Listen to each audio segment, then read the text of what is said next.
Welcome to Unfiltered Vision News.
Good morning and welcome to Unfiltered Vision News, bringing you the news unfiltered Monday through Friday, 7 to 9 a.m. Eastern. My name is Dr. Ashaki Noni Nichols, and I will be your host. Thank you so much for joining me here on this Prayer with Friday. So excited for the new beginning that we're going into. So let's start with our Kids Corner. A kid with everything money could buy. But there's one thing Jacob couldn't stop doing. He was always worrying about his family. Every morning at breakfast, Jacob would ask his mom, "Are you okay, Mom? Is everything fine?" His mom would smile and say, "Yes, Jacob, I'm fine. Don't worry." But Jacob couldn't help it. Even when his dad went to work, Jacob worried. He called his dad all the time, asking, "Are you sure you're safe at work?" His dad would laugh and say, "Yes, Jacob, I'm safe. Everything's fine." But Jacob wasn't convinced. Jacob's grandpa, who was wise and calm, came to visit. He saw how worried Jacob was and took him outside for a walk in the garden. "Why are you always worrying, Jacob?" his grandpa asked. "You see, Jacob," his grandpa said, "worrying too much won't change anything. But you also need to trust that the people you love can take care of themselves." Jacob tried to worry less and enjoy his time with his family more. He learned that it's okay to care, but it's even better to trust. Sometimes we care so much that we start to worry, but worrying too much only takes away from the joy of being with the people we love. Trusting those we care about can bring peace. Yes, definitely. And that is something we need to get back to because, yes, we should not worry. Definitely. It's okay to be concerned, but don't worry, right? And it does take a lot of trust to know that everything is going to be okay. And, we're in that space right now where a lot of people don't have trust in anything, right? It all goes back to God. It really, really does. In trusting. And where is your heart at, right?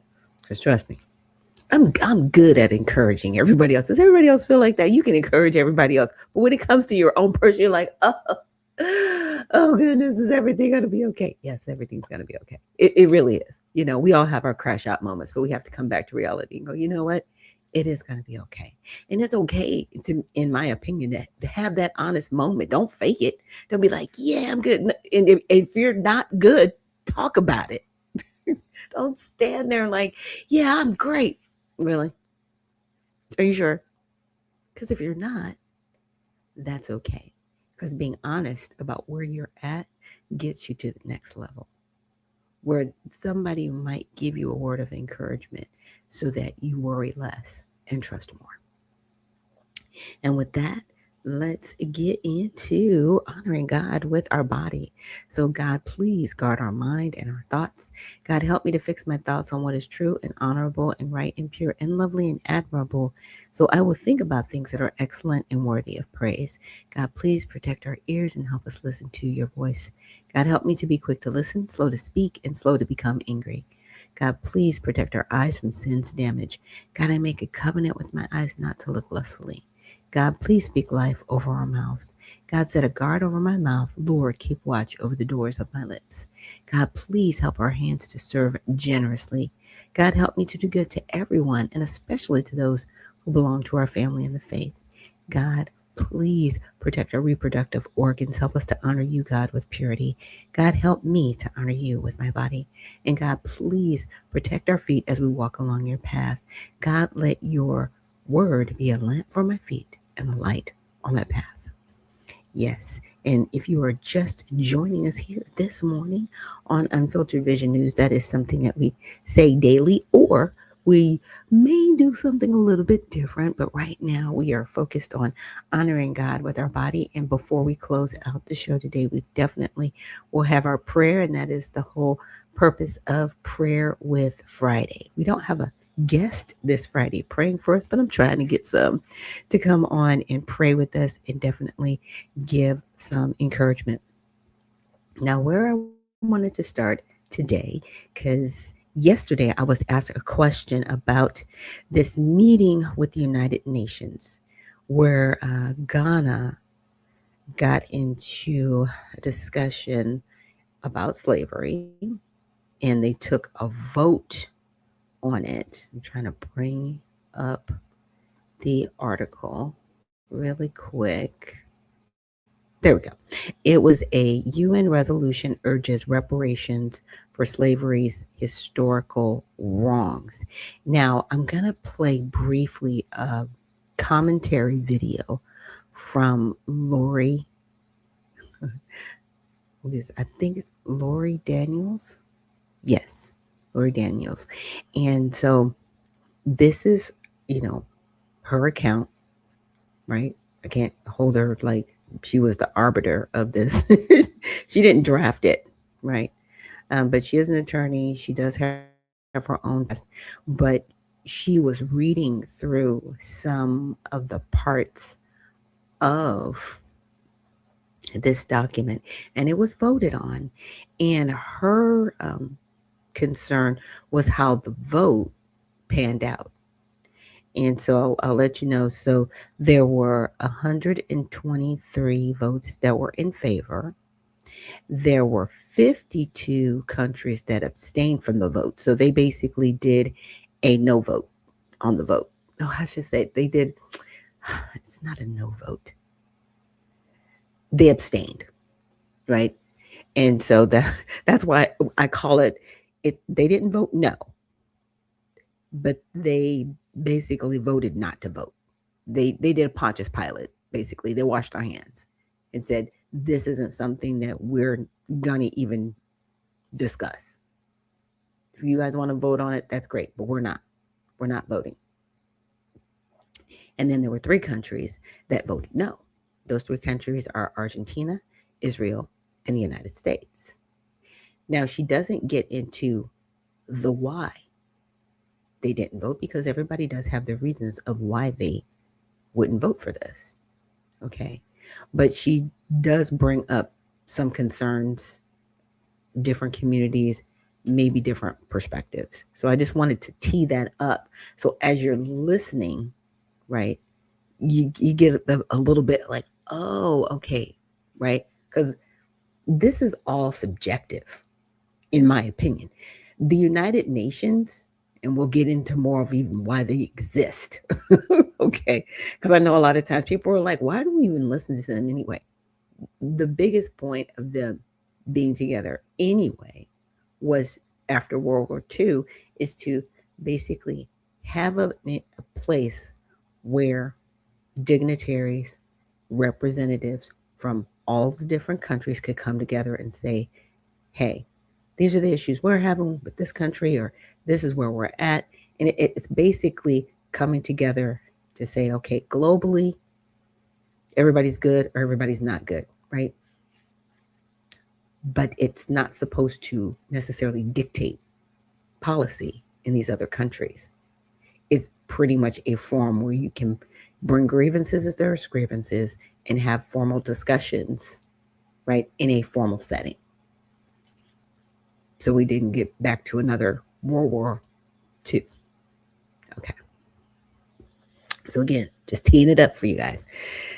So here we go.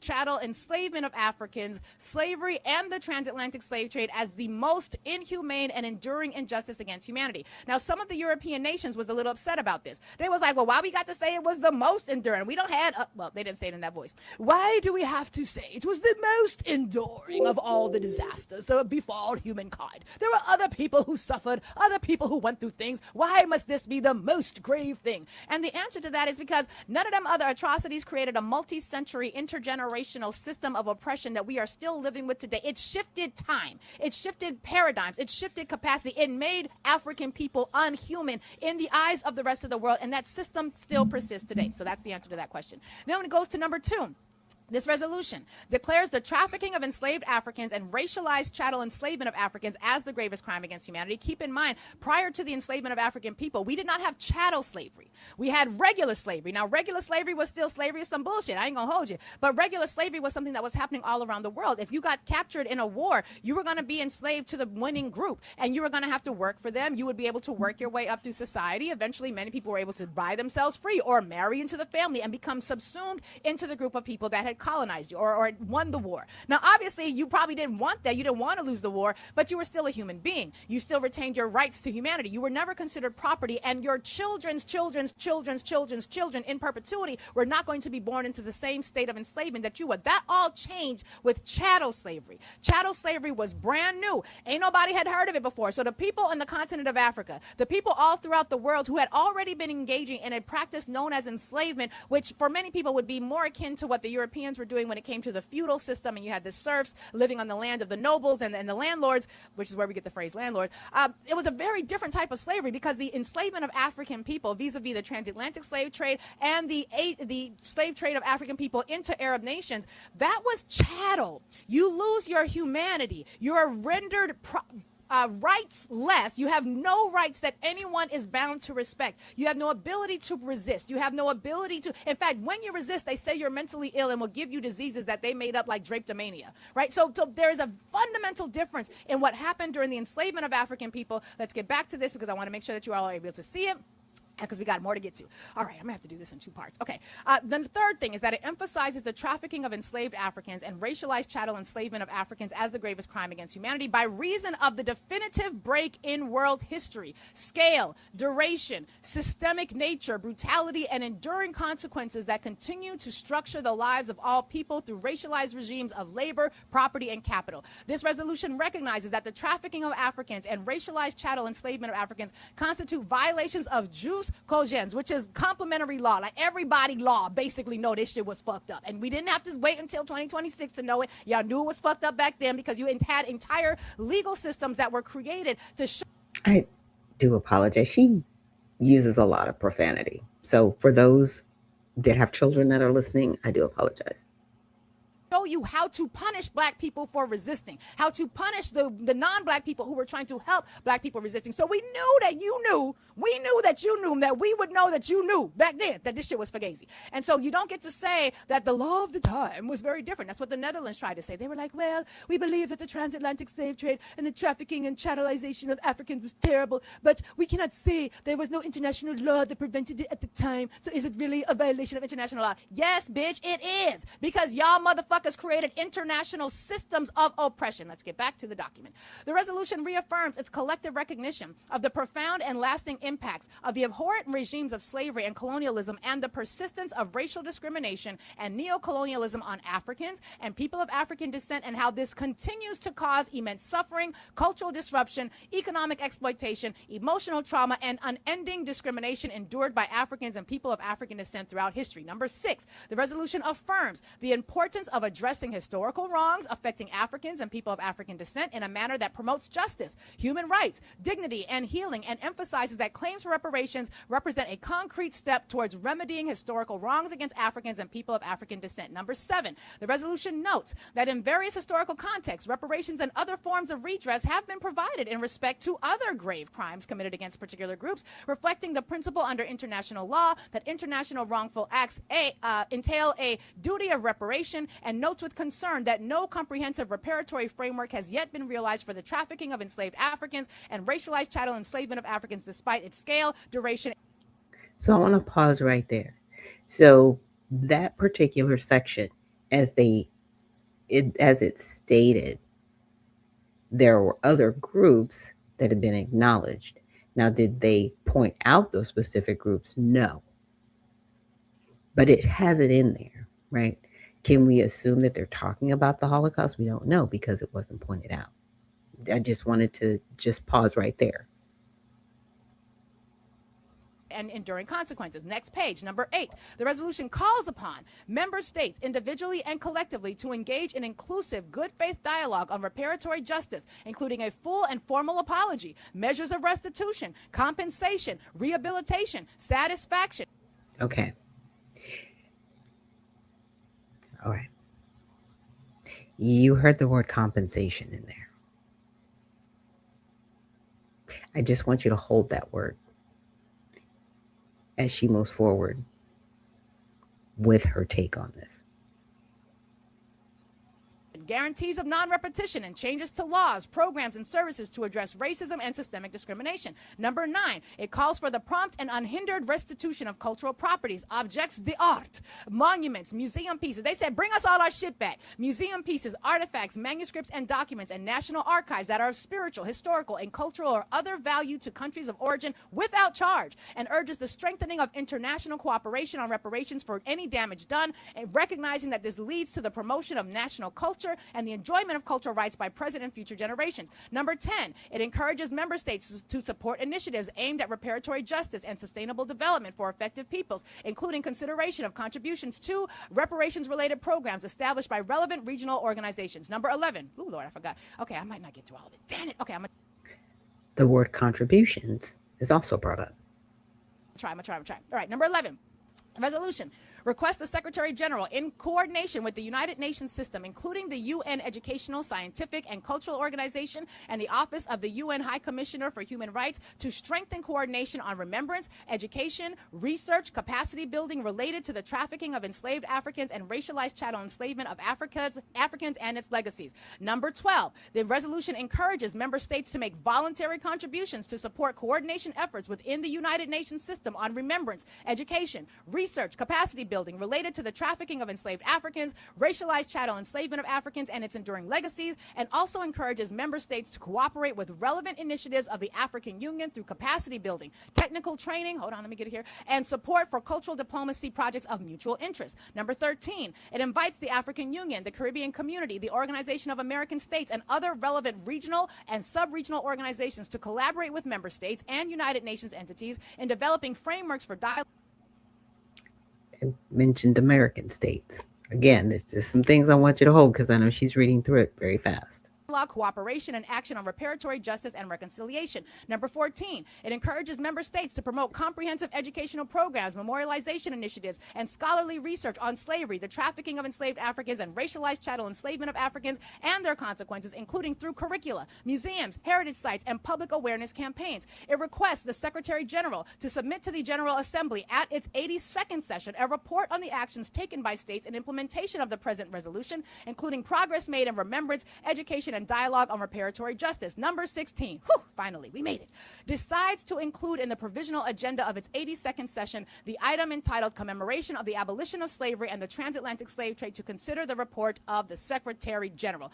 All of you are able to pull this document and read it. The reason I wanted to go through it is because we got to get ahead of the misinformation and the disinformation campaigns that are already out. And they're out in abundance. And the reason this matters is because when you have people who say things like, these Africans just gonna take our reparations money, money, said by people who are already actively pushing this line online and in their own respective spaces. Number one, if you are a part of a group that has declared that you are by lineage not connected to any other branch of the African tree, you have said that you are in alignment with America. This is a group that was very proud that, and I'm talking about foundational Black Americans, apparently of which I am one by birth, so, okay. But if that is your perspective and you do not believe that the United Nations as a body has any impact on you and that you are American, you ain't no African, why are you concerned with what African people are doing at the UN?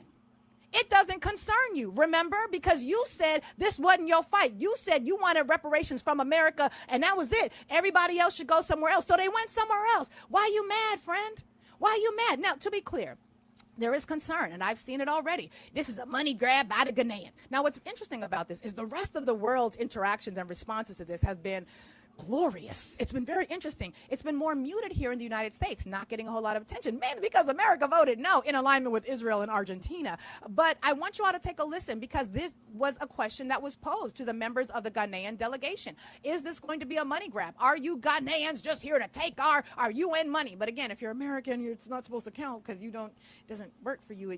Whatever. Let's listen to what the Foreign Affairs Minister, Samuel Okudzeto Ablakwa, says as he's talking about what this resolution is actually for, because it ain't about a money grab. I read everything the resolution is supposed to accomplish. I showed you on my screen. So if anybody telling you, they're just trying to get our money, baby, you ain't got no money in there. You damn sure ain't got no reparations money here in the United States. There's no money on any table that anybody else is trying to grab away from you.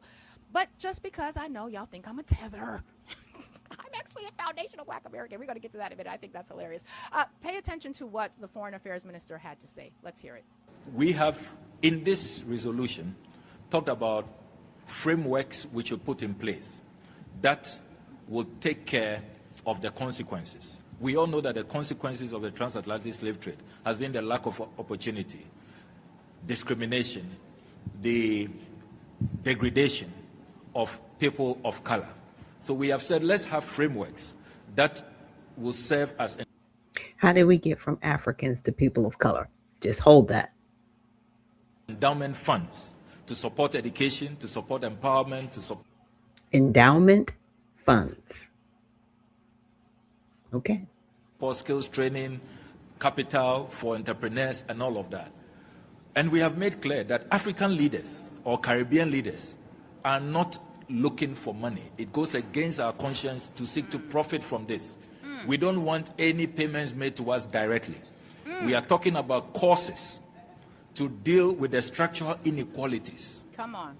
And we are also talking about the return of artifacts to the continent. It's all in the resolution. There are thousands of artifacts from Egypt all the way to the Ashanti Kingdom in Ghana. Those artifacts should not be returned on piecemeal as and when those who are in custody of those artifacts are in a good mood.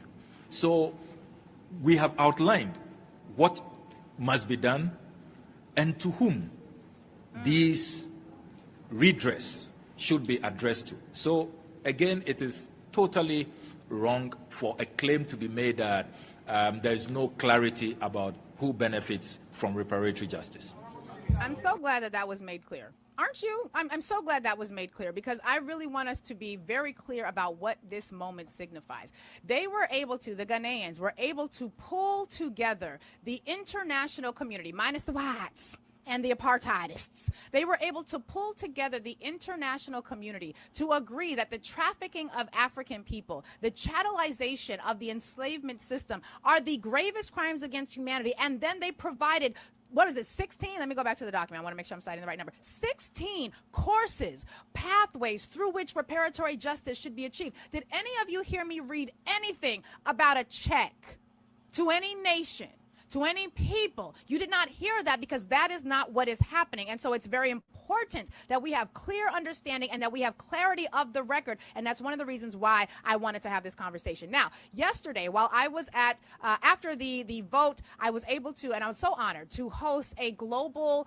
watch party. There were people from South America, from Caribbean America, from African nations, from across the globe who were watching the votes as they came in, watching the arguments that the nation States led, and were then, after the vote, engaging in dialogue and discourse. And I was introduced to so many brilliant, amazing Black people from all across the planet, African people. And I'm saying African as in the inclusive sense, the way that President Mahama of Ghana said yesterday. He said, listen, when I say, or 2 days ago at the African Burial Ground, he said, when I say African, it is inclusive. It means African and people of African descent. But it was so beautiful to see how African people all around the planet are organizing and thinking, and then ain't nobody arguing over, they took my $100,000 check. They want systemic change. We want systemic and structural shifts in the paradigms that broke the world and broke the sense of time and humanity, and this is what this resolution is designed to do. So after the watch party, which I was again privileged to host, I was also a panelist at the African Union mission to the UN and had some things to say about this moment. And I'm going to play for you now. Yeah, we got time. I'm going to play for you now. It's a lengthy clip, but it's important that we understand what it is that this signifies. I'm not going to play the full clip. I mean, I'll let you know when to pull it. But it is also important that we're aware of what this moment holds in terms of potential. And so I'm going to play this clip for you. Amina, hold on. Let me pull it up so we can get the clip ready to go because I want the people to hear the clip. So we're going to, oh, damn it. Darn it. Hold on. Let me do this differently because I'm not in my system that allows me to play clips without commercials. I'm logged into a different account. Y'all just going to have to bear with the system because y'all know that the system be systeming and my team be teaming. But frankly, it's what it is. So I want you all to listen to this. Amina, here we go. All right, here we go. I'm about to share my screen. Hold on. Amina's like, I got the clip. I'm ready to hit the button. And we're going to hit the button right now. Let's hear it. Nkichi Taifa, I just want to say how grateful I am to you, Jasmine, all the work that has gone in, that everyone has engaged in. And while I am technically a commissioner on the New York State Reparations Commission, I'm speaking today in my personal capacity. And we do not speak on behalf of the commission. My fellow commissioner is here, and so you will confirm for all of us that is the case. I have to say that today left me very moved. The work that we do at the Center for Law and Social Justice at the Medgar Evers College. We are a racial justice law center founded in 1986 with the mission of figuring out how to use the law to make the lives of African New Yorkers better. And when we say African, we mean Pan-African. We got to be clear and specific in this community because we recognize that the definitions and words mean things. And so we've been doing this work to repair our community vis-a-vis voting rights and voter protections, vis-a-vis policing, violence prevention work, vis-a-vis educational equity work, vis-a-vis housing work. And all of that really is in an effort to contribute to the repair of the community that we are going to be charged with. What happened today was so dynamic and so powerful. And I want to say thank you, especially to Dr. Pinache, for the words that she left us today, recognizing the intergenerational nature of the crime and the intergenerational nature of the harm that was inflicted, and to be a part of the watch party today, where we were able to hear from people in Brazil, in Colombia, in Ecuador, all of whom identify as part of the Pan-African community, hearing from people in Ghana, being able to... Because I can't play the whole thing, but she's very specific about the Pan-African community. And for those of you that may not know a little bit about Pan-Africanism, it was, or I should say it is, I can't say it's an ideology nor movement, but I will say it is more so a group setting to say, okay, we're all African. We're all, you know what I'm saying? We're all in. They talk about the diaspora, right? Pan-Africanism, bringing in Africans here in America, the Trail of Tears, right? So just bringing in everybody on inclusive. Now, Black Americans bought into this in the 70s, hence my name, right? And a lot of people are like, Ashaki, where does that come from? Well, my name is from South Africa. It's from a tribe in South Africa. Ashaki means beautiful. Noni means gift of God. So I am the beautiful gift of God. That is what my name means. My mother at the time, her gynecologist, gave her a book of names because she said, I want my daughter's name to mean beautiful gift of God. So he gave her a book of names. She was able to find the translation of my name. The translation of my name is Ashaki Noni. Okay, so we're there. But at the time, my mom was, Farrakhan, he was in South Bend, Indiana, and he was speaking, and so she was going there. But again, the Pan-African movement was very large during that time. People were the Shikis. Jesse Jackson was a part of that movement. Um, but bred from that is where you get people coming from Negro to African American, right? That's where that advent happened. And there are still people that subscribe to it. Now, recent years, there was a shift and a parting of ways because the Africans that were welcomed here in the 60s, they basically said, well, you black people that are here, why aren't you doing enough? And they were given preference over us. And instead of using their ability to say, okay, wait a minute, why are you putting us over these American blacks that are already here? We should be all wanted together. We were called Akata, and they separated themselves from us. No, I'm being a little brief because it does take a minute to explain this. And so they separated themselves from us and put themselves above Black Americans. They did. I'm just telling you. So when that Pan-African movement happened to say, hey, we're all one, there were some Black Americans that were like, wait a minute, how are we all one, but you're still above us and still putting us down? And so now you have this advent of foundational Black Americans. We're like, we're not dealing with you Africans anymore. We're done. Do your thing. We'll do our thing. And we're going to stand shoulder to shoulder, right? Because it's one thing to stand shoulder to shoulder and be like, yeah, I know where you're coming from. You know where I'm coming from. Respect it. Then saying, okay, let's be all homogenous and one. Because the problem is when we try to do the homogenous in one thing, you still want to be up one ticker and put the rest of us down. It is what it is. I'm sorry. I'm just telling you. There are people from the African community that will tell their children, don't deal with Black Americans. You stay away from them. To this day. I'm just letting you know. So all melanated people are not on the same page. Now, a lot of people say, well, that's part of your problem. You guys aren't all on one page. People are tribal and idealistic by nature. In this conversation, Americans just want to be Americans. Africans, you're doing your thing.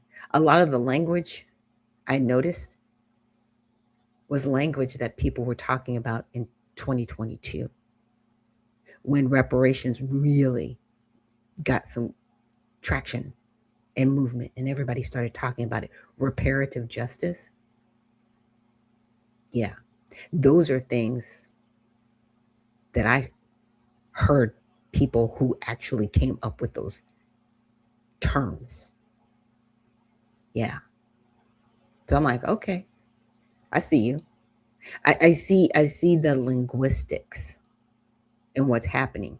Now, as much as they want to say, okay, this is not about money, you can say that, but when you use the word compensation, that's money. You want to be compensated for what? Why is that even in there? So let me see if I can pull the General Assembly document. Found it. All right, let's pull this up on the screen. I know there's going to be a little bit of delay as I'm going through this. Let me, okay. Let me find it really quick. And thank you guys again for joining me here this morning on Unfiltered Vision News. And I don't want to stay here too long because there's some other things we got to get to. Oops. Okay. So there is here on the screen, as you see it, reaffirming, all right, that under international law, including the principles of the Articles of Responsibility of States or internationally wrongful acts, states, okay, who are these states, bear a responsibility for internationally wrongful acts and have an obligation to cease the act of it of it is continuing to offer appropriate assurances and guarantees of non-repetition. Again, non-repetition is something that I heard back in 2022. It's 2026 now. So they have co-opted a lot of what foundational Black Americans at that time, a term that I had just come across, were talking about 4 years ago. See, a lot of times people don't talk about the advent and historical references to some of these words, but they matter. As Lori Daniels said, words matter, right? If the circumstances so require and to make full reparation for the injury caused, which may take the form of restitution, compensation, and satisfaction, either singly or in combination. Now, when people look at restitution, okay, restitution, restoration, that means fixing something that was broken. Okay, so if the educational system was broken, let's fix it. Makes sense. Compensation is what it is. Compensation is monetary. That's money. I mean, it is what it is. So you can't say that they're not asking for money when the word compensation is in here. Are we bartering? Is that the compensation? What are we talking about? Compensation is what it is. It means money. Sorry. I'm just, stop that. I don't like it when people try to, talk too fast and mince words. So, I have my own take on what is happening. And personally, I am glad that the United States said no. I'm glad that they said no. Because if this is about Africans truly saying, hey, we want acknowledgement, okay, get your acknowledgement. And other people saying, this is the worst. That's subjective. You're using subjective language to something that really happened. Now, if you wanted to say chattel slavery happened, this is the places that it happened in, and we want acknowledgement, it's a little bit different. But you want to use language that can be subjective. Now, some people could say, well, the Holocaust was the worst one. That's still subjective. There may be people that agree or disagree with that. I'm just putting it out there. It is what it is. So the resolution formally declares trafficking of enslaved Africans and racialized chattel enslavement of Africans. Interesting that they're using chattel enslavement because they weren't using these words 4 years ago, but they're using it now. Did chattel slavery happen on the continent of Africa? Is the question. We'll see, right? As the gravest crime against humanity. That's subjective. Because can it be a crime against humanity? Absolutely. Is it the gravest? Are we in the struggle Olympics right now? Right now we're in the struggle Olympics. Because now it's like, well, how is yours more important than mine? And how is mine more important than yours? If the crime happened against humanity, the crime happened. The word gravest is subjective. It is, right? Citing its unprecedented scale, brutality, duration, and enduring legacies, such as structural racism, inequalities, and intergenerational harm, which definitely American Negroes completely understand. But understand when Africans came over here, not prior to 1965, because there were people that were sold by Africa to America and then brought here. That happened, but Africans did that. They were bought. Not everybody was stolen. They were stolen by their own people. Those are just facts. It's there. Now, yeah, this is I don't know. This might be an inflammatory conversation for some of y'all. Stop it. And Spud says, how do you want systemic change without any laws on the books? I know, right?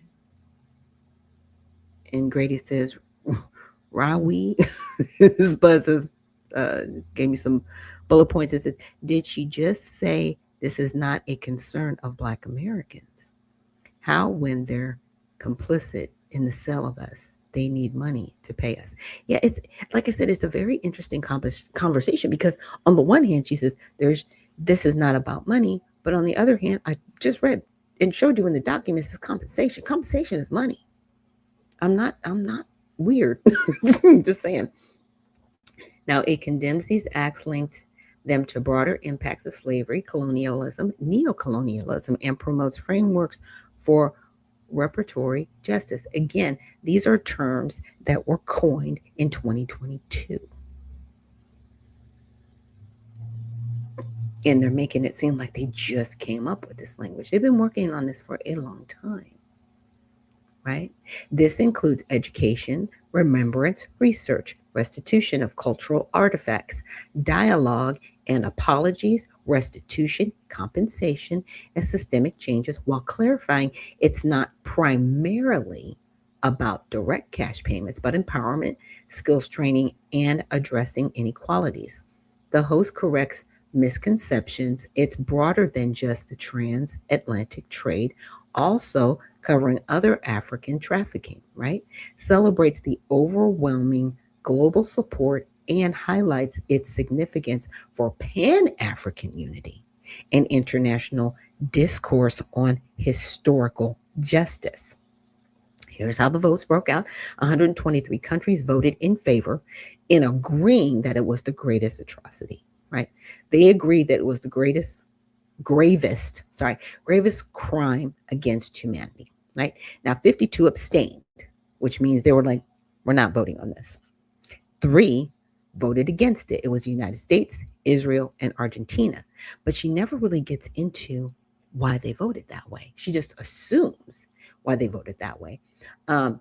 Also, in her dialogue, she's described those countries, the ones that voted against, the no's, as apartheid or apartheid adjacent in the host commentary. It also mentions reactions within affected communities. Now, it says overall, I said, says, does the no vote from the United States make it apartheid or apartheid adjacent? Because I just want to know factually, not hyperbolically. Let's get your feelings out of it, right? Let's just have a conversation. What does their no stand for? Because again, some of these votes, I should say, and especially this one, can be subjective. It can be. It can be subjective. So let's find out the no. So the United States no vote on this non-binding, again, UN General Assembly resolution does not make it apartheid or apartheid adjacent. Okay. So the resolution was adopted on March 25th, declares the trafficking of enslaved Africans as racialized chattel enslavement as the greatest crime against humanity due to its scale, brutality, duration, and lasting legacies. It condemns these acts, links them to broader impacts of slavery, colonialism, and promotes reparatory justice, including apologies, education, blah, blah, blah. So we got there, the 3 no votes. Now, the U.S. official reasons for voting against this. The U.S. Deputy Ambassador Dan Negrea explained the position clearly. The U.S. condemns the historic wrongs of the transatlantic slave trades. She doesn't say that in her video, but this is the reasons, right? However, it rejects creating a hierarchy among greatest crimes against humanity, arguing that labeling one as the gravest diminishes victims of other atrocities, which he brings up the Holocaust, which is a key concern for Israel. Right? So again, why are we in the struggle Olympics if you want to be recognized? You can say we have a crime against humanity that we want acknowledged. When you pose it and frame it that way, they'd be like, okay, we can't say that it's not a crime against humanity.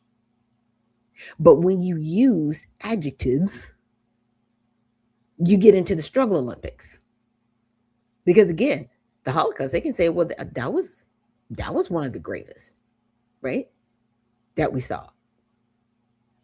Because the people that were of Jewish descent that lived in Germany became pariahs to the point where they put them in concentration camps and did all types of horrific things to them after they were freed people. They weren't, you know, taken from other places and brought in for slavery. They literally, on the ground that they were living in, became targets of hatred ethnically. It was an ethnic cleansing. It wasn't based on race because they don't play the race game in Germany. It was ethnic. It was very specific to people of Jewish ethnic descent. And that's why they were targeted. They weren't targeted because of the melanin in their skin. It was a totally different situation. Horrific. Don't ever do it again, right? Don't ever do it again on the planet. Not right. People's minds were not right when they were doing the things they were doing. In the name of what? In the name of what? I think that's what makes the Holocaust a very interesting time, I should say, in our global history. Because you targeted people based on their ethnicity. Whereas with chattel slavery, it was more labor and abuse, right? They abused the labor as if these people were animals, even a step below animals, because they treated the animals better than they did the human beings that were working for them. So they were two different situations. So to say that this is the gravest or that's the gravest, again, it puts us in the struggle Olympics. And we shouldn't be there. We don't want this to happen again, right? Because it shouldn't be happening, period. But let's read on. So it does not recognize a legal right to reparations for historical acts that were not illegal under international law at the time they occurred, because they weren't illegal at that time. They're deemed illegal now in some areas, even though people are still doing it illegally. We'll get to that. But at the time, it wasn't illegal. At the time, it was practice to do this. Africans were selling their own people into slavery. There were also people Jewish descent. Yeah, there's some of that in there too, that were selling people, right? There were a lot of people involved in this type of slavery. The chattel slavery that she's referring to, that Lori Danler's referring to, that, is referred to in this UN document, was completely different than other slavery things going on. But again, if you're trying to narrow it down and say, okay, this particular act, you want the United States to acknowledge something that was legal at the time, because it was legal. They were acting in capacity that was okay. Now, we don't talk about the people who were against this here. They don't have a voice. It's really weird, because there were people, I'm trying to get their names, abolitionists that were here in the United States, and they didn't agree with slavery, and a lot of them lost their lives disagreeing with slavery, and they fought and fought and fought until it was ended. You don't talk about those people. I'm just saying. Now, it says it objects to using past wrongs as leverage to reallocate modern resources to distantly related people or nations today. Now, that's the argument that we are having in the United States, right? But there are, and I won't get into it too much here, but there are resources that were set aside for Black Americans here in this country. They're just not being applied because they turned the word from Black Americans to minorities. They're like, well, you can't just get this, even though it was set aside for you. Other people need to be entitled to this. We do not have proper representation as Black Americans. But again, side note, keep that in your pocket. So it objects to past wrongs as leverage to reallocate modern resources. Okay. And practical concerns, unclear recipients of reparatory justice, new UN reporting mandates that cost money amid U.S. funding disputes, and the UN's core role being peace security rather than advancing specific reparations agendas. That's why they voted no. Because right now, to vote along with this, you are getting into an ideological situation. It is the way it's been presented, because you're not talking about crimes against humanity. You're saying it's the gravest. You're using hyperbolic language to explain something that, yes, did happen and did occur, and you want acknowledgement for it. But this compensatory justice that you're seeking, the United States is like, we're not going to be a part of that, because that's not why we're here. That's not why we're here as the United Nations. We're here to make sure that we're not warring against each other. And if we have an alt against another country, that we have a forum and a place to discuss it. That's the whole point and purpose of this organization as it stands. And to start to try to put in ties to other concerns, it's not the appropriate, right? It's just not the appropriate venue. And it's not. Sorry. You can bring it up if you want to. But that's why the United States is not participating. Since these are standard legal, historical, and policy objections seen in similar debates, European countries mostly abstained for overlapping reasons like rejecting retroactive liability and hierarchies of suffering.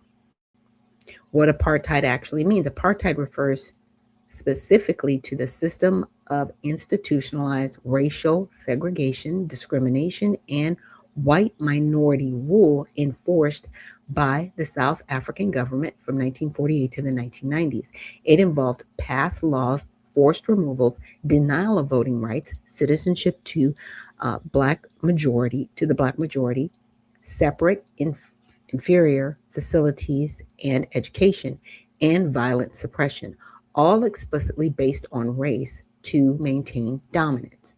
Now, apartheid adjacent is a rhetorical extension sometimes used by activists to describe policies or states that they view as racially oppressive or analogous Israel's policies towards Palestinians, which Israel and supporters strongly reject as self-defense, security measures, not racial supremacy. They can't play the race game. This is ethnicity when you're going from Israel to Palestinians.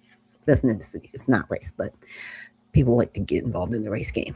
Let's see why the label doesn't apply here. A single diplomatic vote on a symbolic, non-binding UN resolution about historical events from centuries ago has no connection to establishing or maintaining a domestic system of racial segregation and minority rule.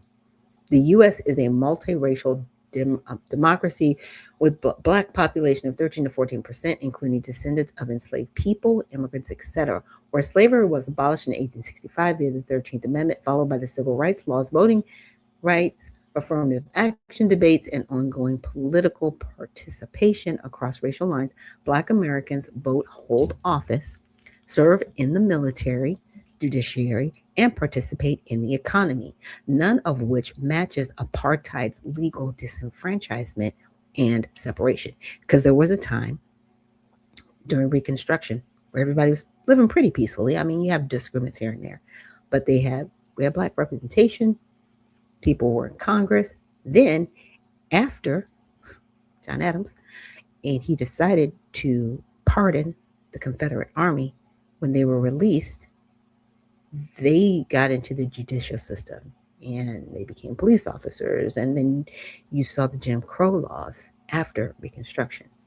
That's where a lot of these harms started coming back in. They people that were in places of Congress and those different places, they were removed by vote, saying they no longer had the same rights that they were afforded. So you were given rights in a country that says all men are created equal, but you still have to have civil rights because you were treated like animals. You go through Reconstruction, and then roughly 20 years later, you become an animal again. How does that work? And that's the conversation that a lot of people are having. Like, how do we get back to that point? How do we go in reverse?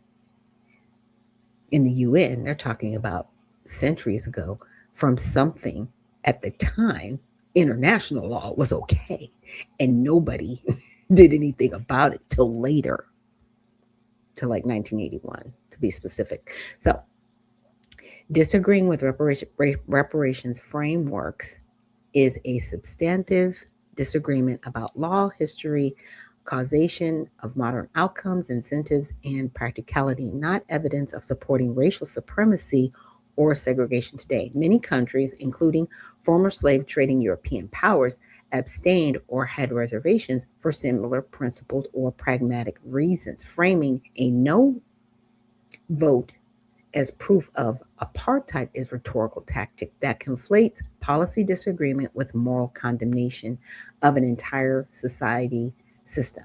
It echoes broader activist language that equates opposition to certain global South-led initiatives or identity-based claims with racism without engaging the stated legal objections. Okay, so the U.S. has its own complex history with slavery, like I brought up, Jim Crow, and racial inequality. The legitimate debates about legacies, progress, and remedies, but a UN vote rejecting retroactive international reparations obligations and hierarchies of historical crimes does not transform the country into or adjacent to a system like apartheid in South Africa. That's an overreach that prioritizes narrative over precise definitions and evidence. So I said, can you provide me the link to the documents? I got the links, I got the documents, I showed you the document. So is slavery still prevalent today outside of human trafficking? Because, they do have sex slaves and for different things like that. It says yes. Slavery in various forms remains prevalent today, even when setting aside the common category of human trafficking. The most authoritative global data comes from international labor organizations, the ILO, Walk Free, and the International Organization for Migration, IOM. Their latest joint global estimates of modern slavery, covering data up to 2021, indicate that approximately 50 million people were living in modern slavery on any given day. This breaks down to roughly 28 million in forced labor and 28 million in forced labor and 22 million in forced marriage. Remember, she was talking about people were married and then, yeah. So the number rose by about 10 million since 2016. Modern slavery is an umbrella term for situations where people are exploited and cannot refuse or leave due to threats, violence, coercion, deception, or abuse of power. It includes legally defined concepts like forced labor, debt bondage, slavery, and slavery like practices, and forced marriage. So, human trafficking usually involves the recruitment, transportation, and harboring of people for exploitation. Okay, now let's keep going. So, important distinctions from historical chattel slavery: legal status. Traditional ownership based chattel slavery, where people are legally bought, sold as property, is illegal everywhere and has been formally abolished in all countries. Mauritania, and I think that, I'm not sure where that's located, was last in 1981. So, 1981 was not that long ago. Okay. So, however, it persists illegally in pockets, especially descendant based system. So it's still happening. Okay. Is it still happening? Is it not happening? Or are we not really doing our homework? Like, where's this conversation coming from? Because in my opinion, if you're going to have this conversation, you have to have the whole conversation. You can't leave certain parts out because it's convenient for you. And to me, this is a convenient situation. Either we're dealing with slavery or we're not. We still have to acknowledge the fact that some of this stuff is still happening right now. It is. Scale and nature.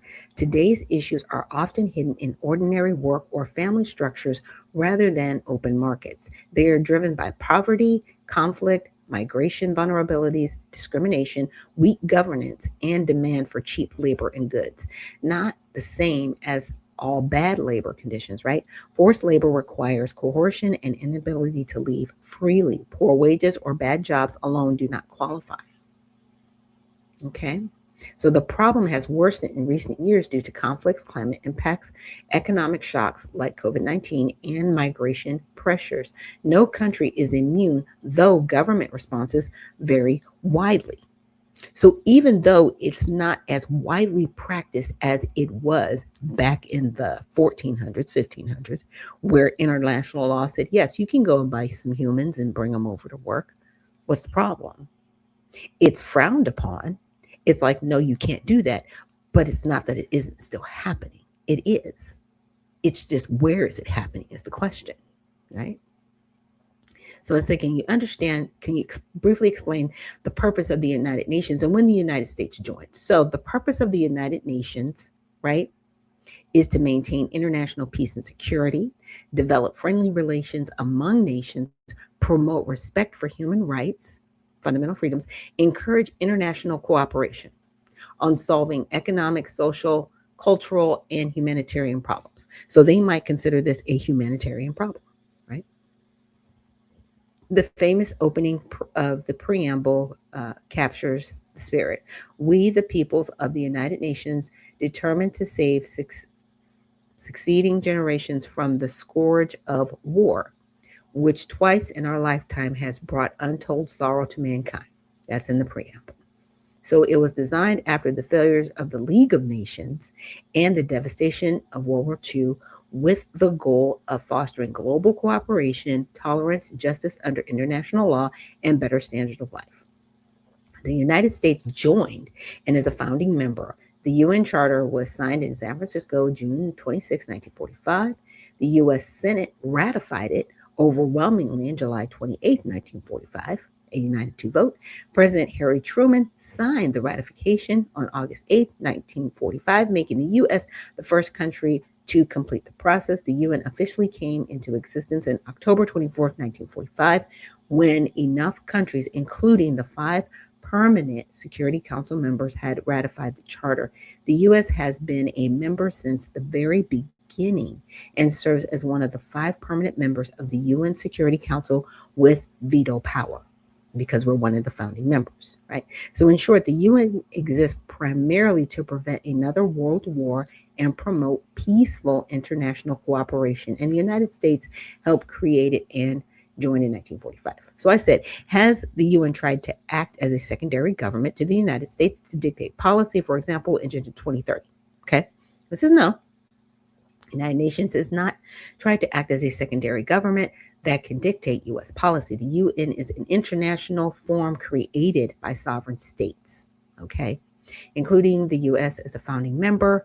Its General Assembly resolutions, including Agenda 2030, are non-binding and explicitly voluntary. The document itself states that implementation must respect national policies, priorities, and sovereignty, with the follow-up being country-led and based on each nation's own data and decisions. Okay, because a lot of people will come back to 2030 and it's like, well, why are we even participating in this when some of this doesn't apply to us? Because it's voluntary and we're a part of the United Nations. We're a founding charter member, okay? Whether we like it or not, we are. It was adopted. But like all things that can be adopted, it can be removed, revoked, and make laws to never participate in it unless it's viably necessary that we speak or rewritten, right? Or we just make demands and say, whatever you discuss in the UN agenda, if it is not about peace, we don't want to hear about it. I mean, I'm just saying, it's the United States. We can be like, no, we don't like it. And we have. We have. Okay. So in March 2025, the US explicitly rejected and denounced the SDGs, the Sustainable Development Goals, that's the SDGs, calling them a form of soft global governance inconsistent with American sovereignty. The US stated it would no longer reaffirm them as routine policy. Okay, so that happened.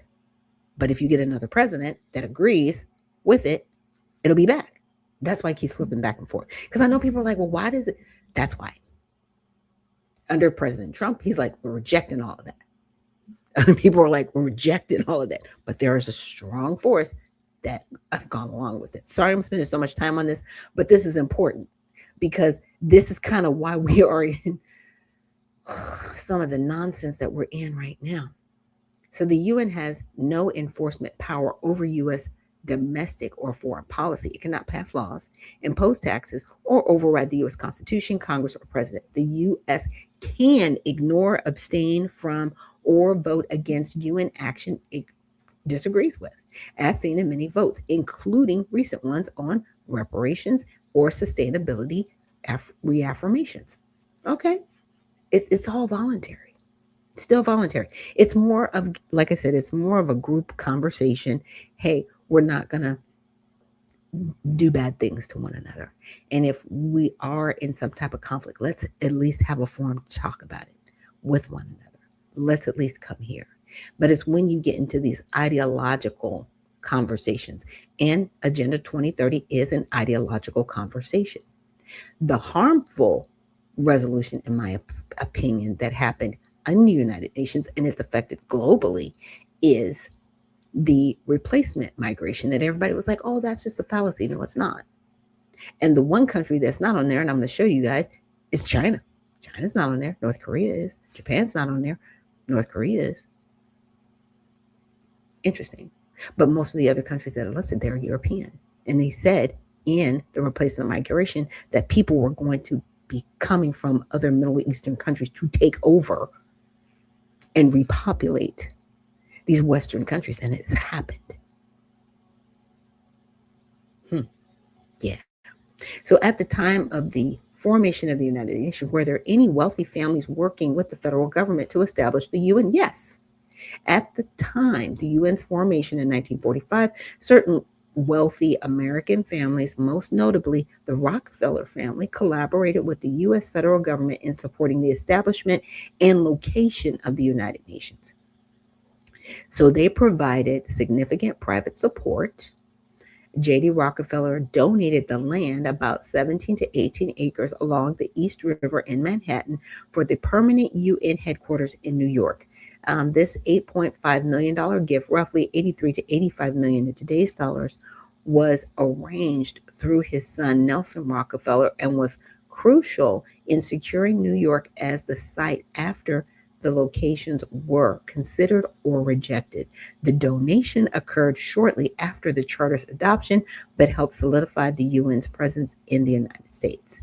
So Nelson Rockefeller, who served in the Roosevelt Truman administrations, including as Assistant Secretary of State for Latin American Affairs, actively supported the UN's creation and advocated for regional pacts within its framework. He attended the 1945 San Francisco conference. So no conflict of interest there. Yeah, nothing to see here. Keep it moving. What?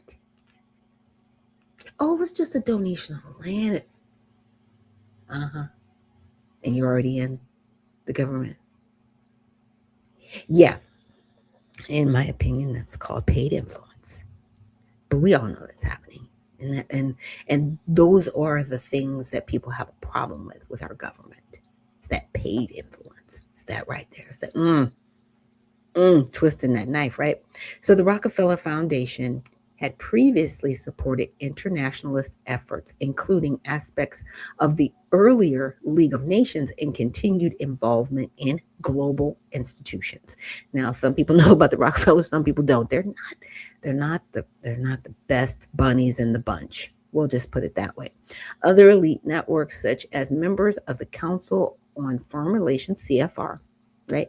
Which included prominent businessmen, lawyers, and internationalists influenced U.S. foreign policy thinking and supported the post war international order. However, the primary decision making remained with elected officials and diplomats. So, in summary, wealthy families like the Rockefellers did not establish the UN. No, that was a sovereign state initiative led by the U.S. government and allies. They did, however, provide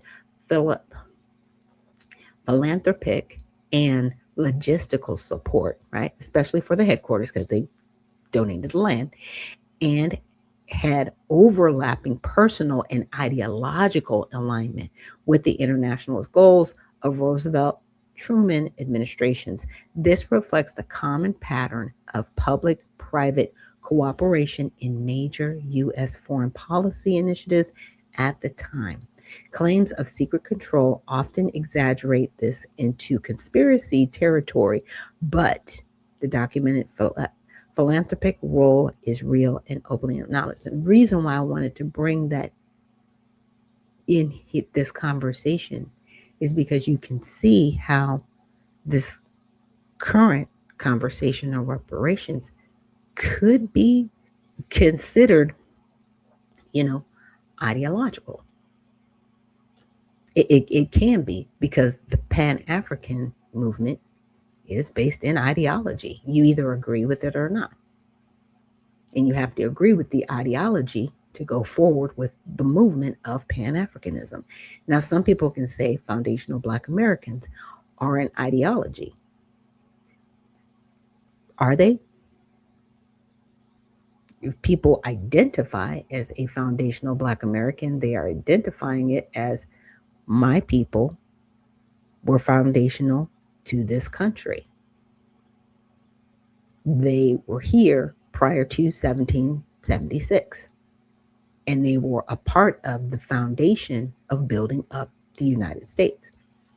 That's kind of it. That's really not an ideology. Those are just facts, right? And you can trace your lineage back. I trace my lineage back to the freedmen, right? And it's in my gene pool. And even pre 1776, my people were here. Now, Shakur, that name, I'm pretty sure that's African, right, is in my gene pool. But going back, what country is that from Africa? I would have to further trace. I haven't gone that far, still tracing, right? But could I trace my roots back to the continent? Yes. To the country? Yeah. I'm not sure if I can trace it all the way back to the country. That would take some more digging. But am I connecting myself to Africa? No. I'm an American. There were people that were bought and sold, and they were put over here, and they were basically called the bastard children of Africa, and they were rejected by Africa. See, people don't want to ever talk about that dirty little secret, the DLS. That's true. The people that were bought and sold here were like, you're not Africans. You're dirty Americans. You are here, and your blood is tainted. You are no longer us. And I'm paraphrasing some of the conversations that have happened among African circles, but that's how we're viewed over here. Because we are a mishmash of things like I just told you. Shakur, more than likely African name, that's on my mother's side. And she married William Newbill, known as Willie Newbill. He was an Irishman. But without that Irishman and without this African woman, I'm not here. But they were still both from another place, made their roots here, and claimed this nation as their home in America. So again, do we talk about ethnicity or do we talk about race? Black is my ethnicity. I'm a Negro. But they want to conflate the two to play the race game. Just saying. It's a broader conversation. But again, I am glad that the United States voted no with definitive reasons why they said no. So we're going to take a quick break. When we come back, we're going to get into some more news. Thank you guys for joining me here on this Prayer with Friday. And we will see you on the other side.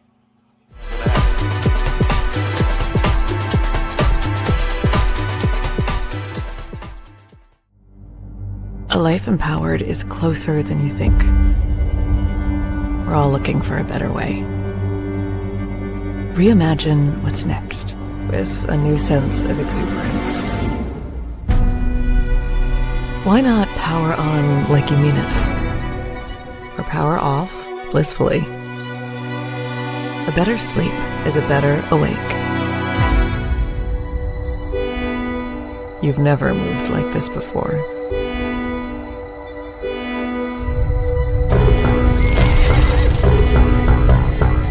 With the energy nature intended. Imagine reprogramming the way you look at the speed of science.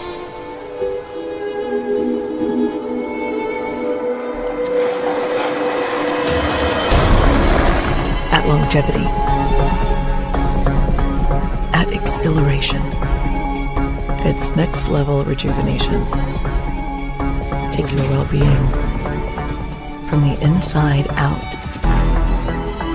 and outside in. The light within is ready to ignite. Be the light. LifeWave.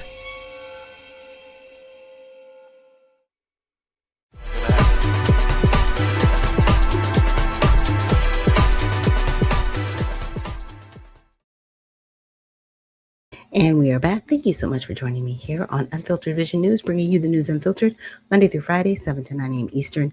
My name is Dr. Ashaki Noni Nichols, and I will be your host. I'm going to go through some of these comments. And Spud says, the gravest crime against humanity is American chattel slavery, which occurred on American soil if they came from Africa during the slave trade or not, based on race. It is an interesting conversation, but like I said, when you put that word gravest in there, then that's when you get into the struggle Olympics. Crime is crime, regardless of the level of it, right?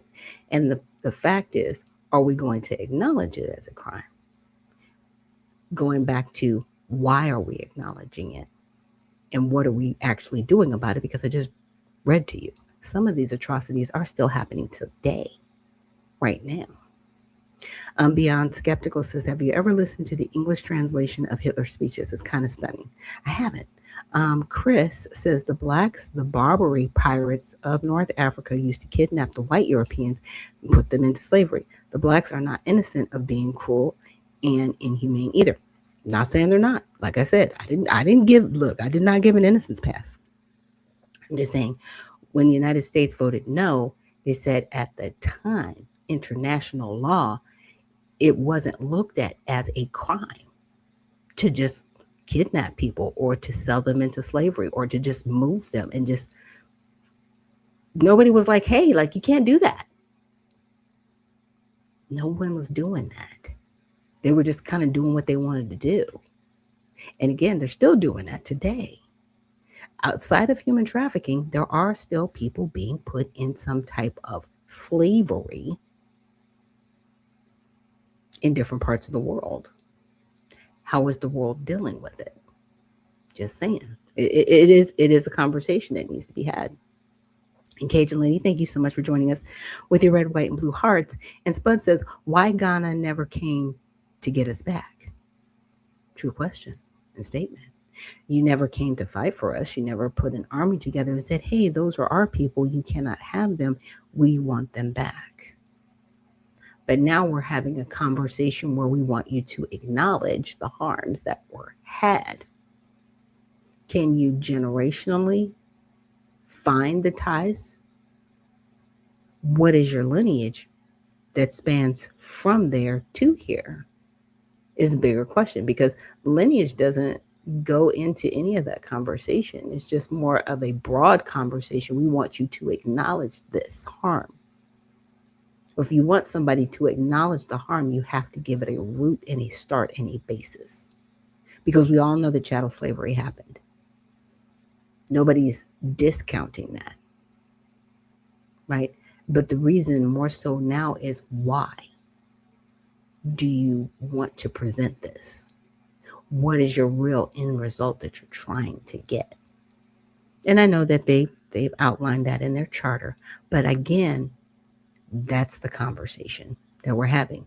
The UN was put in place to have these conversations, most definitely. But when you're trying to put it forward to a vote that's non-binding, it can be very telling, right? The way you vote, and you want to be able to, kind of pin people to it ideologically. Are they there based on ideology, or are they there based on peace and to maintain peace in the global community? That's the question. What's your job? Okay. Now let's get to some more of these updates before we get into our prayer with Friday. And this is Shirley. And she is talking about banks are under attack.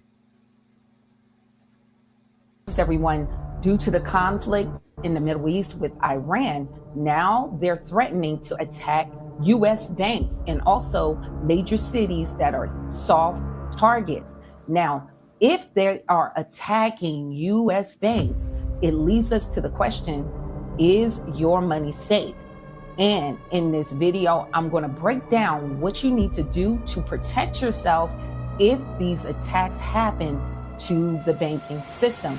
Now, if you're new to this channel, I talk about credit. So if you like that kind of information, subscribe to the channel and make sure you go to my website and you can download this free heart inquiry removal package for free. The link is in the description of the video and in the pinned comment section.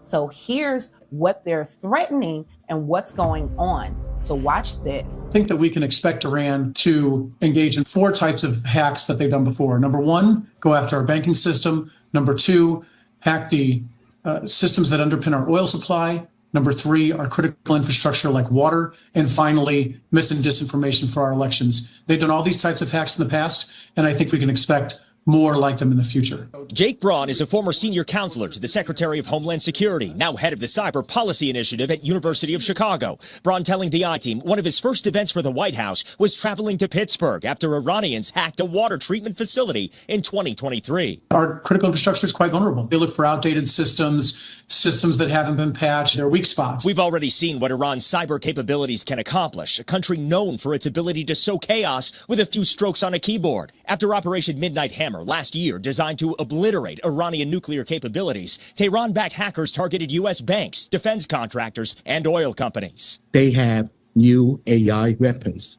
So the investment for the secure infrastructure, there's no finish. Jake Cho is a professor of cybersecurity at Lewis University. He says our deep reliance on networked systems for vital industries like telecommunications, water, and power creates efficiency. But any vulnerability in software or firmware in any type of hardware, of course, it can lead additional vulnerability. Braun says if they're not, businesses should be on high alert. In Springfield, the I-Team has seen firsthand the statewide Terrorism and Intelligence Center, also known as STIC, 24/7 analyzing threats, claims of bombs in public places, and the ongoing risk from foreign terror groups of domestic lone wolf strikes. Iran and its allies have a long history of radicalizing individuals across the world, whether they be in the U.S. or Europe or elsewhere, and encouraging them to take violent action against soft targets. Now, some of the highlights in that video where it was saying in that news clip that now they have some AI technology for cyber attacks to come against the banking system. So here's 3 steps that you can do to protect yourself. Number 1, make sure you keep some cash on hand. It's very good that you go out to buy a fireproof safe. And if they attack infrastructure, far as lights, electricity, or banking, and you cannot access your accounts, you'll have cash on hand. Additionally, I'm a person that has a prepper mindset. So I always collect silver and gold assets just in case you really have issues with the banking system. I trade out my American currency, which is dollars, for gold and silver. So I get small gold and silver bars and American silver eagles, or you can get Canadian maple leaves, and you can also trade in your US dollar for things from the Perth Mint. Now, this is US money, and you will know this as a silver eagle being valued for $1. But right now, silver is really high price because the inflation that we're experiencing with the US dollar being printed. So this is a better store of money. And you know how expensive gold is now. So with silver, it takes $77 just to buy a silver eagle because this is real money. It's real precious metals. So it's a store of value. And I get mine from Quicksilver. So if you want to trade out your currency, they can send it to you in the mail, silver or gold, whatever you choose for the amount of money that you want. And you can even use a credit card and they will send you gold bullion every single month to your door. So if you want to check them out, I'll leave that link in the description of the video and in the pinned comment section. But a lot of people with that prepper mindset, just in case things happen in war, you have things to barter with. So that's also a good strategy to have cash on hand or things of value on hand for trade. Secondly, you want to have multiple accounts. So I would not just bank with big banks because they're going to probably be the first targets, but I would spread my money around like with local credit unions and those affiliations because they probably wouldn't be the first targets, more or less US banks. And when we had that incident that took place with Bank of America, which I am a Bank of America customer, about 2 years ago, they say that was a cyber attack from Russia. And we all saw our accounts zeroed out and some people didn't have access to their bank accounts. Now, me, myself, I spread my money out. So it really didn't affect me because I had other places where I had my money. And another thing is having credit lines. So you can also have credit card lines just in case you cannot access your bank account for a couple of days because of a cyber attack. Now, if you have trouble credit and it's hard for you to get credit card lines with my elite credit system, my user, Sean, was able to go. So that is something to make sure that we are aware of monies, especially right now, because we are still in this conflict with Iran. Just praying that we do not have boots on the ground, just praying that they bring our men and women home and that we can come out of this conflict, and definitely praying that Israel will settle down and stop picking fights with their neighbors. Just saying. Now let's get some updates from Promethean. Trump made clear that the discussions with Iran are real, and asked why he trusted the process, he dropped this bombshell. Because they're going to make a deal. They're going to make a deal. They did something yesterday that was amazing, actually. They gave us a present, and the present arrived today. And it was a very big present worth a tremendous amount of money. And I'm not going to tell you what that present is, but it was a very significant prize. And they gave it to us, and they said they were going to give it. So that meant one thing to me: we're dealing with the right people. President Trump is not only dealing with the right people in Iran, he's dealing with the right people in the region, the ones who matter in this conflict: Pakistan, the Gulf states, Turkey, and back channels into Iran itself. Now look at who is not in that room, who he is not dealing with. The United Kingdom, the European Union, NATO. Not only are they not in the room, but the British, the Europeans, and their insane green policies are literally out in the cold. And with them, their proxy war in Ukraine. But that's not what the mainstream media says. They say Trump backed down or blinked. That's the story they're selling. But what the media covers up, or what too much of the magosphere just doesn't get, is that Donald Trump has created a new diplomatic space, where nations and their real economies are the currency of the realm, not imperial manipulation. I'm Susan Kokinda. I've spent decades studying the empire's great game and how financial control, managed conflict, and energy dependence are used to keep sovereign nations in line. I know what the map looks like when the system is losing. And right now it is losing. So if you want to understand the transformation taking place in the world, like, share, and subscribe so you can stay in touch and we can expand our reach. Here's what I'm going to cover today. First, who is at the table as Trump works to settle the Iran conflict and the new diplomatic architecture it represents. Second, who is not at the table, why Europe has reduced itself to irrelevance. And third, Ukraine, and why Zelensky's frantic maneuvering this week tells the whole story. So who is actually doing the diplomacy to resolve this conflict? The Wall Street Journal told the story this week, and the roster is pretty remarkable. Foreign ministers from Egypt, Turkey, Saudi Arabia, and Pakistan gathered before dawn in Riyadh last week to work out a diplomatic off-ramp. Egyptian intelligence opened a direct channel to Iran's Revolutionary Guard. Turkey worked the phones between Iran and Egypt. Oman carried messages on maritime security. And the president confirmed it himself, first in these remarks to the press. We have very much in mind our partners in the Middle East. As you know, a lot of them were surprisingly hit, and I was surprised to see it, and so was everyone else, but they're very much in mind in the discussions.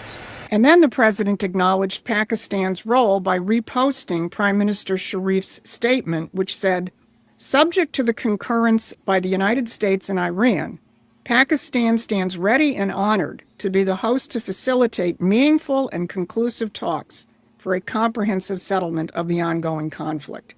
Now look at that roster. Pakistan, Saudi Arabia, Egypt, Turkey, the Gulf states. All of these countries are members of Trump's Board of Peace, the architecture he began building with the Abraham Accords, and now operating at full speed under the pressure of a shooting war, while still lining up billions in investment for rebuilding Gaza. And that pressure is doing something else entirely, something the media is completely ignoring. Iran and its proxies in neighboring countries are being isolated and defanged. In early March, the Lebanese government banned Hezbollah and told it to turn over its weapons.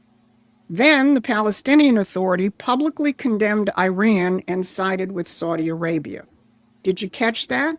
The Palestinian Authority condemning Iranian attacks on Gulf states and reaffirming solidarity with Saudi Arabia. And Hamas, Iran's own proxy in Gaza, is now seriously considering a disarmament proposal from Trump's Board of Peace. The entire axis of resistance, rhetorical edifice, has crumbled. Iran's military capacity is shattered, its supply lines to its proxies are severed, and the leverage is gone. Unlike decades of managed diplomacy, which kept the region in permanent war, Donald Trump is doing what no one has been able to do for a very simple reason. He doesn't play the imperial great game. He actually wants peace, built on genuine economic development. Now, notice who is not in that room. No British Foreign Secretary, no European Commission representative, no NATO quartet. The players who dominated Middle East diplomacy for decades are simply absent. And in terms of the military conflict itself, they are worse than absent. They've been AWOL, and the president has publicly called them out on it. Now, if you want to understand the magnitude of this shift, how the old strategic geometry of globalist institutions and ideologies is being replaced by American principles of statecraft and real economics, then you should subscribe to Promethean Action's free newsletter. This is big history, and we're going to give you the roadmap. The link is in the description. So why are Europe and Britain irrelevant at this table? Because their own policies have collapsed their economies and have stripped them of any leverage. That was noted with not a little bit of irony by Kirill Dmitriev, the head of Russia's Sovereign Wealth Fund and one of Putin's chief interlocutors with the United States. Here's how he put it. Europe can finally enjoy the success of both its green and Russophobic agendas. No oil, no gas. This is not a taunt. That's a statement of physical fact, which even the Telegraph admitted with the headline, Europe facing fuel shortage within days, warns Shell boss. The EU built its entire post-Russia energy strategy on the assumption that Gulf LNG would always flow because the City of London had always managed those checkpoints, just enough to let Europe's green fantasy be semi-functional. That assumption is gone. And here's what makes this the empire's worst nightmare. It's not just that the strait is disrupted. It's that there are now two energy superpowers who have decisively broken from the green agenda and the rules-based order, and they're not shy about it. Here's Donald Trump this week posting the numbers on American dominance in fossil fuel production. And I'll pause there, and I do apologize. I did play this yesterday, but I wanted to play it again just as a reminder of what is really happening. Right? We're going to get out of this. We got to pray that we get out of this, right? Okay, now, and moving on. This is something I've been wanting to play for a couple of days, and I've just been putting other news articles in front of it, but I got to play it. College, just go to a trade. You're not even in a trade. You're telling people to go into a trade. You're not even in a trade. As a matter of fact, some of the people telling you that have a college degree. Do you notice super rich people never tell their kids to go into a trade? You notice that? Super rich people always send their kids to college, and they always send their kids to prestigious colleges. My biggest issue, and this is completely aside from the like college is a scam thing, because that's fucking stupid, but my bigger issue with the whole you don't need to go to college, you can go to a trade shit, is you're acting as if those two things are substitutes. They are not. They are completely different pathways that will lead you to completely different outcomes in life. It's not a matter of like, oh, you don't have to do one, just do the other. That's not how it works. You go into a trade, you become an EMT. Somebody else goes to college, they become a neurosurgeon. Not only are those two different jobs, those are two different lifestyles. Those are two completely different pathways in life. The big one I hear is you can go to the trade and become an electrician, or you can go to college, become a fucking engineer, and make 3 times the amount as the highest earning electrician. You could go into a trade and learn HVAC and make a ton of money. Or you can go to college and become a fucking aerospace engineer. Like, it's just, people speak about them as if the two can be replaced. They cannot. I'm not really sure what the argument is here. If she's saying that, the problem with this is that she's framing it as a versus, right? She's looking at it as you should, and I'm assuming because I haven't done any research on the girl in general, and I'm just reacting based off of real time, looking at it like you guys are looking at me, right? Is that she's making it like a versus. It's like a college versus a trade. You know what I'm saying? And everybody is not going to be a neurosurgeon. Let's just keep it 100. You know what I'm saying? Like, everybody is not going to be a physician. It's plenty of people that go to college every single day and they got $100,000 in student debt, can't pay it off, and they're saying, oh my God, I can't believe I went. It depends on the curriculum. It depends on what you go to. All engineers are not built the same. There's different types of engineers, the software engineers, civil engineers, mechanical engineers, prompt engineers when it comes to AI. So you have to evolve based off of the changing ways. And neither one of them are better than the other. It just depends on what your long-term vision is for it. I know people that have sold their plumbing companies for millions, like tens of millions of dollars, and then they pivoted into just investing and going into a completely different thing. I know people that went to college and became lawyers and never actually leveraged their law degree to do anything meaningful, and they just sitting there with a bunch of debt. Yeah. Facts. And the thing that I wanted to share with you guys and bring up really quickly is, and this was my question to ChatGPT, it's kind of funny. I said, based on the video, do you think trades will win out since the HVAC trade will be called upon to fix the air conditioner in the aerospace that the aerospace engineer can't? Really? Because see, the aerospace engineers study to be an aerospace engineer, not to fix the air conditioning. But they're going to call the HVAC guy to fix, you know what I'm saying? So you're still going to need this person. We need both. The difference is the debt ratio, right? It's going to cost you a little bit more to be an aerospace engineer. And also, the potential to have your own business. Somebody that becomes the HVAC air conditioner trade person, right? Let's just say that, can start their own business and hire other people to go out and do that work till they are no longer doing HVAC themselves. They're hiring people out for their company. So there is entrepreneurship with HVAC, where with an aerospace engineer, that is a specific industry for a specific function. Okay. That, yeah, maybe you could be an entrepreneur as an aerospace engineer and hire other aerospace engineers, but you would need to look into that, right? So they have, again, they're two different pathways. So I said, yes, trades like HVAC are winning out for a huge number of people right now. And your exact point about the AC repair nails why. Okay. So why are trades pulling ahead for most people in 2026? Demand and security. HVAC jobs are growing faster than average, 6 to 8% projected through 2034 because of massive shortages. Everyone needs heating and cooling, same with electricians, plumbers, etc. Aerospace engineering is slowing. It's slower, 3 to 5% growth. That might be due to AI, I'm not sure. So money with way less risk. So HVAC, their median income is 60,000. Some sources say 70, but experienced tech, those doing commercial work or business owners, easily hit 80 to 160,000 with overtime, side gigs, in their own company, right?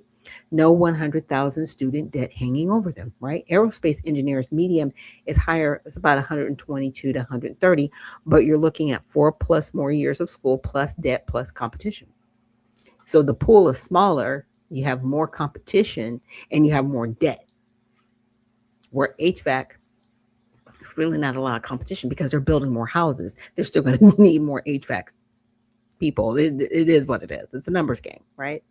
So fast start and entrepreneurship, trade school apprenticeship equals working and earning 6 to 18 months. Many tradespeople own businesses and sell them for millions, right?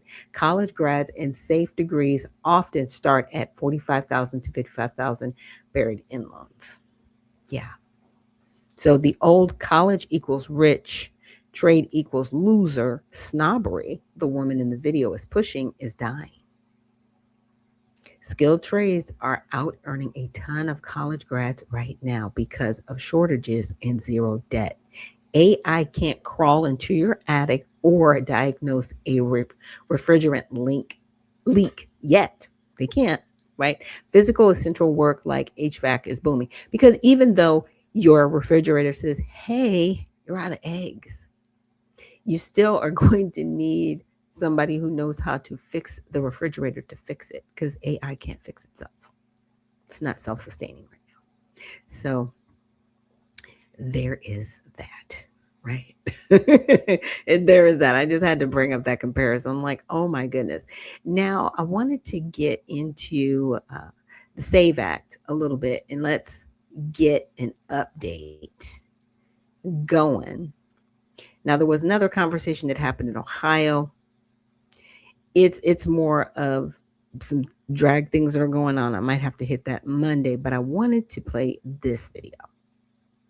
Act. It's being sold as a way to improve election integrity, but in reality, it could keep millions of Americans out of the voting booth. Under this act, you'd have to show proof of citizenship in order to register to vote, and every time you wanted to update your voter information. For most people, that means a passport or a government-issued photo ID and your birth certificate. But here's the deal. This bill could make it significantly harder for trans folks in particular to register to vote. Here's some stats for you. 1.3% of US adults identify as trans. That's about 3.3 million eligible voters. And according to a 2015 survey, 89% of transgender people don't have their name and gender that match all of their legal documents. Why? It is incredibly hard to change your birth certificate and your government IDs to accurately reflect your name and gender.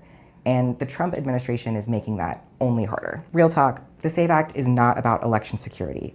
It's about blocking eligible voters from voting. The trans community would face a lot of obstacles if this bill became law, but so would rural Americans, poor Americans, and Republicans would also be disproportionately impacted. We can't let this happen. Speak up, push back, tell Congress to protect your right to vote.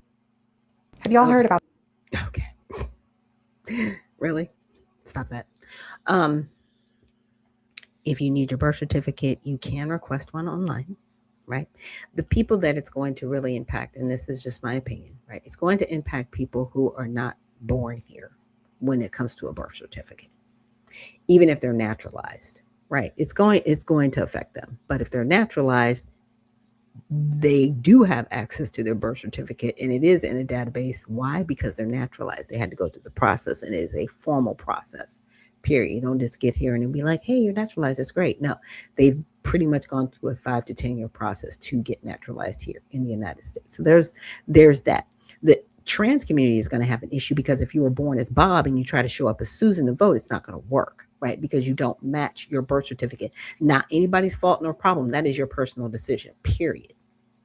Period. It is your personal decision to identify as another gender, which you cannot because you're never going to be a man if you were born a woman. You're never going to be a woman if you were born a man. Period. It doesn't work that way. Just because you cut off some body parts, add some body parts, and say, I'm this now, it doesn't work that way because biologically you can't produce what is at birth. Okay, a woman will never produce sperm, so a woman can never become a man. A man cannot become a woman because he's never going to have a uterus with ovaries and produce eggs, period. That's it. Not trying to hurt anybody's feelings out there, but biologically, that's it. Outside of that, you're believing something that isn't true. I just laid it out. It is what it is. Now, if you want to vote and your name is Bob, it was Bob on the birth certificate, Bob's got equipment, you can't show up as Susan and try to vote. Now, could there be documentation to show that, hey, I was born as Bob, I now identify as Susan? Biologically, there have been some updates, right? Here's my paperwork showing biologically the updates. I can't change my birth certificate. Can I still vote? Now, that's going to be up to the person that intakes you because it still comes back to your birth certificate being origin, matching your current driver's license or passport. Because again, how are you traveling? How are you getting around? Bob. And I'm just using the names as examples so we can have, the conversation. If you were born as Bob and now you're Susan, what does your passport say? How are you traveling? How are you going on a cruise? Not to be funny, I'm just saying. You're different now. How is this working? Because at the end of the day, you're still going to have the proper documentation to travel, to do what you need to do to get it done. So the SAVE Act, just to give everybody a quick update, it's weird. So when you look it up, it says Veterans Accessibility Advisory Committee Act of 2025. You're like, what is that? Well, it's still the SAVE Act because summary says Safeguarding America Voter Eligibility Act or the Save America Act. Can't make this stuff up. You saw it. I'm just saying, you saw it. It says this, but it's really this. Okay. So the actions that have happened, there have been 99 actions on this bill. Where we're at right now, it's passed through the House. Okay. Passed the Senate, it's passed the House. So I guess it's on its way to the president. We'll see.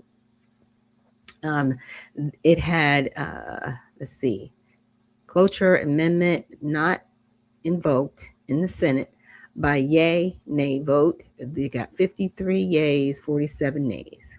And that recorded vote was, I guess, the 73rd vote that they had. Okay, that was vote number 73, and that was as of the 26th. That was as of yesterday at 1:07 p.m. The motion was rejected. They still haven't gotten this done. Now, remember, President Trump said he's not signing anything unless it's a SAVE Act. And we're still dealing with the government shutdown, by the way. Oh, sorry. I'm not sharing my screen with you guys. Just real quick. Yeah, so here's where we're at. And here's the latest update on where we are at. It was vote number 73 as of yesterday at 1:07 p.m. and they voted to still reject it. And I don't see the problem that the excuse people keep trying to make. Oh, women are going to have an issue. People are going to have the issue.